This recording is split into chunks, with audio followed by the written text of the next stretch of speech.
Chapter 2. Built on Migrant Labor from the Unwinnable War, Immigration and the Future of the West.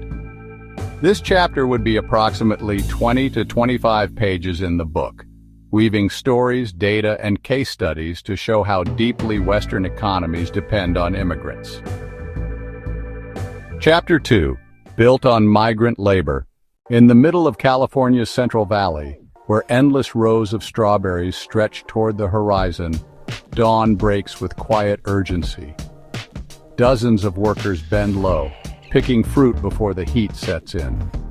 Spanish, Mixtec, and Zapotec, the languages of Mexico's indigenous South, float through the morning air. Without them, the fruit would rot in the fields. Without them, America's grocery stores would stand half empty. This is the paradox of the West's immigration problem. While politicians thunder about closing borders, their economies lean silently on the very migrants they demonize. Essential but invisible. During the COVID-19 pandemic, Western leaders declared certain jobs essential. Doctors, nurses, delivery drivers, supermarket clerks, farmhands. Behind the applause for frontline workers was a hidden truth. A disproportionate share of those essential jobs were filled by immigrants. In the United States, nearly 3/4 of farm workers are foreign-born, many undocumented. In Britain's NHS, 1 in 7 staff members is foreign-born, and in some hospitals, nearly half the nurses are immigrants. In Germany, 20% of doctors were trained abroad. Across Europe, care homes depend heavily on Eastern European and African staff. These workers are the glue holding up systems already strained by aging populations. Yet they remain largely invisible until crisis reveals their absence. Case study: Farming, the hands that feed the West. The U.S. agricultural system is built on migrant labor. From lettuce in Arizona to apples in Washington state, millions of tons of food are harvested each year by immigrants. Without them, the system would collapse. When Alabama passed strict anti-immigrant laws in 2011, many farm workers fled. Farmers begged unemployed locals to take the jobs. Few lasted more than a day. Crops rotted in the fields, losses ran into the millions, and the law was quietly rolled back. Europe faces a similar truth. In Spain, Moroccan workers pick strawberries bound for German supermarkets. In Italy, African migrants harvest tomatoes for global pasta brands. Behind every affordable meal in Western households are the hands of migrants. Case study: Healthcare, the care crisis. Walk into a hospital in Toronto, London, or Berlin, and you will likely be treated by an immigrant. Nurses from the Philippines, doctors from Nigeria, care workers from Eastern Europe. They fill the gaps left by domestic shortages. In the UK, the NHS actively recruits nurses from overseas to cover chronic staffing gaps. In Germany, Filipino nurses are flown in by government agreement to staff elder care homes.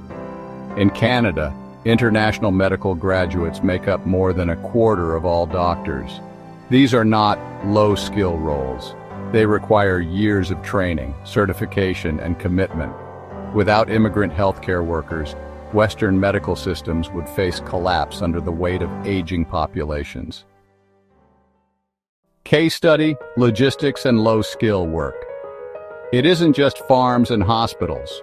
Immigration sustains industries many Westerners take for granted. Delivery and logistics. Immigrants dominate courier services in cities like New York, London, and Paris. Hospitality and cleaning. Hotels, restaurants, and janitorial services rely almost entirely on migrant labor in major urban centers. Construction. In booming cities from Los Angeles to Dubai, skyscrapers rise on the backs of migrant workers. These are often labeled low-skill jobs. But as the pandemic showed, they are in fact highly essential. Without them, shelves empty, streets pile with trash, and cities grind to a halt. A narrative. The driver. In Paris, Mamadou, a 32-year-old from Mali, works 12-hour shifts delivering food across the city. Customers barely look up when he hands them their orders. Yet he is part of the vast machinery that allows Parisians to work from home, study, or isolate during a crisis. Like millions of others, Mamadou is both hyper-visible, a constant presence on the street, and invisible, unseen as a person. His story is not unique. It is emblematic of how migrant labor quietly props up Western daily life. The tech sector, a different kind of dependency. Immigration is not only about manual labor. At the high end of the skills ladder, Western economies depend on immigrant engineers, coders, and scientists. In the U.S., immigrants founded more than half of Silicon Valley startups valued at $1 billion or more.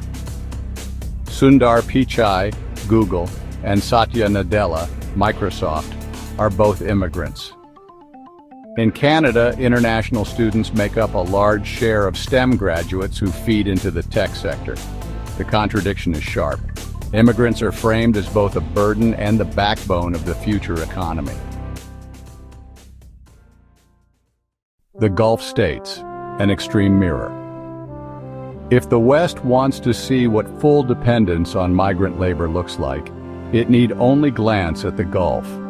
In Qatar, Kuwait, and the UAE, over 80% of the workforce is foreign-born. Entire cities rise, staffed and maintained by migrants. The West is not as extreme, but it is moving in that direction. Already in many Western cities, half or more of frontline workers are immigrants. Analysis: the substitution myth. Anti-immigration voices often argue that migrants take jobs from locals, but the reality is different. In most essential industries, locals are unwilling, not just unavailable. Farming is grueling.